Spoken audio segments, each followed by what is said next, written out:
말하기 실력 올리기 위해서 노력하는 사람이고요. 이 채널은 영어만 올라오는 채널은 아니거든요. 그래서 혹시 그걸 아시고 구독을 누르신 걸까? 막 이런 생각이 들더라고요. 그래서 그렇기 때문에 다른 영상이 올라오더라도 놀라지 않으셨으면 좋겠습니다. 오늘은 딱 3가지에 대해서 말씀드려 보겠습니다. 첫 번째로 좋은 교재를 선택하는 방법은요. 여러분들은 어떤 게 좋은 교재라고 생각을 하세요? 제가 생각하기에 가장 올바른 교재는 내가 스스로 찾아서 선택한 교재라고 생각을 합니다. 왜 그게 중요하냐면요. 내 영어 실력을 누구보다 가장 잘 아는 사람은 저 자신이고요. 그리고 그 교재에 대한 흥미도 굉장히 중요하다고 생각을 하거든요. 저희는 지금 수능생처럼 공부를 하는 게 아니잖아요. 얘랑 앞으로도 계속 몇 달 동안 혹은 몇 년 동안 계속 이 친구랑 공부를 해야 되는데 수능 공부했듯이 하면은 너무 괴로운 것 같아요. 그렇기 때문에 내가 그나마 흥미를 느낄 수 있는 그런 교재를 선택하는 게 중요하다고 생각을 합니다.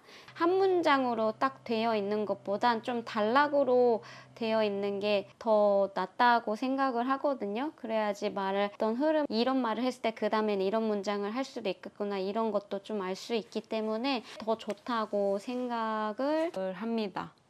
그리고 기본적으로 올바른 교재가 되기 위해서는 제가 말씀드렸던 이 책에 굉장히 자세히 나와 있어요. 첫 번째는 어휘나 표현적인 측면에서 한 페이지에 모르는 단어가 평균적으로 5개 미만으로 나와야 한다고 합니다. 그리고 두 번째는 문법이나 문장 구조적인 측면에서 단어를 찾아본 상태에서 2-3번 정도 읽어서 대부분의 문장이 해석 가능할 것. 세 번째로 양적인 측면에서는 책이 너무 두꺼워서 한 권 독파하는데 3-5개월 이상이 걸리지 않을 것. 네 번째로 내용적인 면에서는요. 학습자가 흥미를 가지고 대할 수 있는 내용일 것. 그리고 5번째로는요. 청취적인 측면에서 반드시 CD 등의 시청각 교재가 딸려 나온 것을 선택할 것. 그리고 6번째는요. 학습적인 측면에서 가능하면 한글 해석, 단어와 구문 해설 등의 도움말이 있는 교재를 선택할 것입니다. 가장 중요한 건 꼭 음성 파일이 있는 책이어야 하고요. 그리고 나한테 어휘나 표현적인 측면에서 내가 모르는 단어나 표현이 5개 미만으로 나와야 된다고 하거든요. 그러면은 사실 저희가 리딩으로 그냥 읽기에는 좀 쉽다 느껴지는 교재가 말하기 연습 교재로는 좋다고 말을 하고 있더라고요. 저도 이거에 동의를 합니다. 내가 이 정도는 나한테 너무 쉬운데? 라는 생각하실 수도 있거든요. 근데 사실 영어 말하기 실력의 수준은 그게 리딩 실력이랑 굉장히 많이 좀 차이가 나요. 저도 그랬고요. 그렇기 때문에 그런 부분에서 오해 없이 선택을 하셨으면 좋겠습니다. 제가 초창기 때 사용했던 교재는 EBS에서 나온 입트형, 귀트형, 그리고 굿모닝 팝소도 봤습니다. 저는 이근철 선생님을 굉장히 좋아해서 제가 미국에 올 때 굿모닝 팝스 한 20권은 들고 온 것 같고요. 가장 재미있게 공부했던 책은 이게 절판됐다고 하더라고요. 아이작의 테마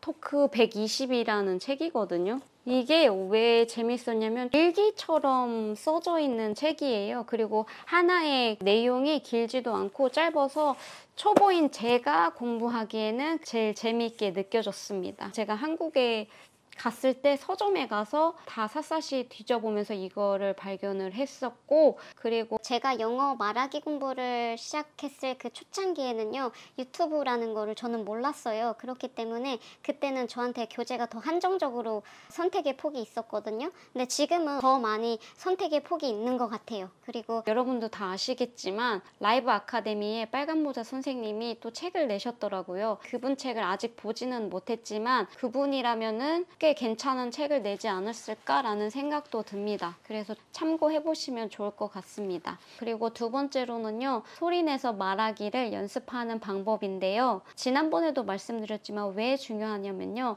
저도 이제 말을 하면서 제가 초창기 때 많이 느꼈던 게 내가 소리내서 말하지 못한 그 영어는요. 상대방은 오히려 신경 안 쓰는데 제 스스로가 오히려 더 어색해 하더라고요. 그러니까 혀가 더 꼬이고 발음이 좀 뭉개 뭉개진다고 해야 되나? 그런 경험을 했습니다. 이런 현상은 저뿐만이 아니고 제가 봤던 이제 어른이 돼서 영어 말하기를 하는 사람들한테 보이는 그런 현상이었거든요. 제가 어떻게 하는지 한번 보여드릴게요. 제 노트를 한번 조금 창피한데 이게 이제 제 영어 공부 노트고요. 이렇게 썼고 지금 보시면 여기는 이제 우물정자가 되어 있는데 이거는 이제 제가 몇 번 소리내서 말을 했는지 그걸 좀 표시하기 위해서 이렇게 했습니다.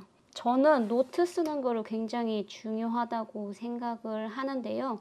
어른들이 영어 공부를 하는 경우에는 아무래도 공부를 계속 끌고 가기가 쉽지 않은 것 같거든요. 근데 어떻게 하면 계속 공부를 끌고 갈 수 있지? 나 스스로 동기부여를 하는 게 저는 중요하다고 생각을 했습니다. 그래서 정리한 노트를 보면서 이렇게 내가 공부를 했네 이런 생각들을 하면서 저 스스로 뿌듯하기도 하고 그래 나도 할 수 있어 라는 그런 생각들을 자꾸 스스로 만들려고 노력을 했어요. 그러다 보니까 내가 눈에 보이는 노트를 만드는 게 되게 중요하구나 라는 깨달음이 오더라고요.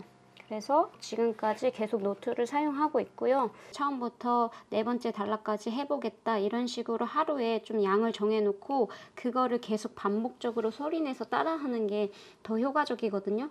Episode number 251, you can hear my interview with the Johnsons. Now, Johnson's a Korean guy that was Now, Johnson's Korean guy that was born and raised in Seoul, but has lived in California for many years, and he is the host of the Sponge Mind podcast. He is the host of the Sponge Mind podcast. Now, as many of you know, I'm Korean learner, and I've been studying the Korean language for many years. It's one of my hobbies. It's one of my hobbies, and I think I could even go as far as saying one of my passions. 마지막으로 세 번째는요. 발음에 대해서 말씀을 드리고 싶습니다. 완벽한 발음을 할 수 없다는 걸 인정하고 들어가는 게 굉장히 중요한 것 같아요. 그렇기 때문에 물론 발음이 좋은 분들 보면은 굉장히 멋있다는 생각을 저도 하거든요. 그리고 그렇게 나도 하고 싶다라는 생각도 드는데 그런 것만 계속 신경을 쓰다 보면은 오히려 더 중요한 걸 놓치게 되는 것 같아요. 그렇다고 해서 발음을 아예 신경 안 써도 되냐? 저는 그거는 아니라고 생각을 하거든요. 영어를 대화의 수단으로 사용하기 위해서는 비교적 정확한 발음으로 사용을 해야지 상대방도 알아들을 수 있는 거잖아요. 그렇기 때문에 내가 소리내서 말하기를 연습하면서 조금 더 되도록이면 정확한 발음을 하기 위해 노력해야 되는 거는 중요하다고 말씀드리고 싶습니다. 예를 들면은 이제 제가 스타벅스에서 일할 때 쉬는 시간마다 공짜로 음료랑 이제 베이커리를 먹을 수 있거든요. 주문을 할 때 저희 사원 번호를 말을 해야 돼요. 근데 이제 제 번호가 8자리 숫자 중에서 0이 3개나 있거든요. 저희가 한국어로 말하는 제로 있잖아요. 그거를 발음하기가 너무 힘든 거예요.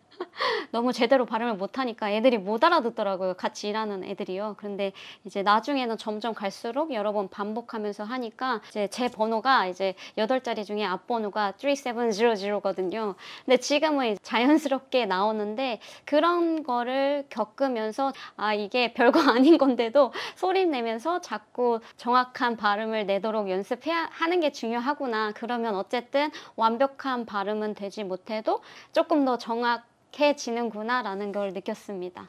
한국어에는 없는 발음들이 몇 개 있잖아요. 그런 거는 특히 저한테는 이제 V라든지 굉장히 좀 어색하더라고요. 뭔가 그리고 V랑 B랑 이런 차이 같은 게 조금은 더 편해진 것 같다는 생각이 듭니다. 그래서 여러분들도 완벽한 발음을 목표로 세우기보다는 정확한 발음을 하기 위해서 좀 노력하자라는 어떤 목표를 세우셨으면 좋겠습니다. 마지막으로 제가 이 뉴욕의사의 백신 영어라는 책을 좀 검색을 해봤거든요. 그러다가 우연히 이제 어떤 블로그를 들어가서 그 책에 대한 리뷰를 봤는데요.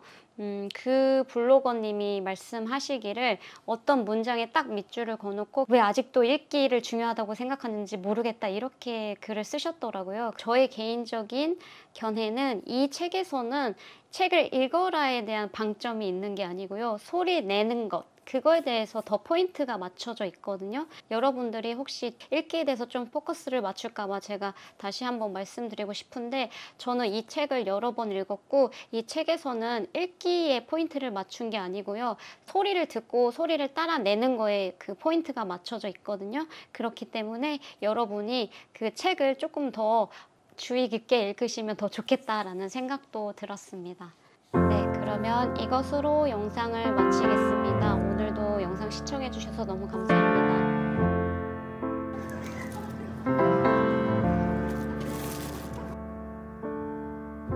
Today's my birthday, 26 years on earth. It's nearly 10,000 mornings.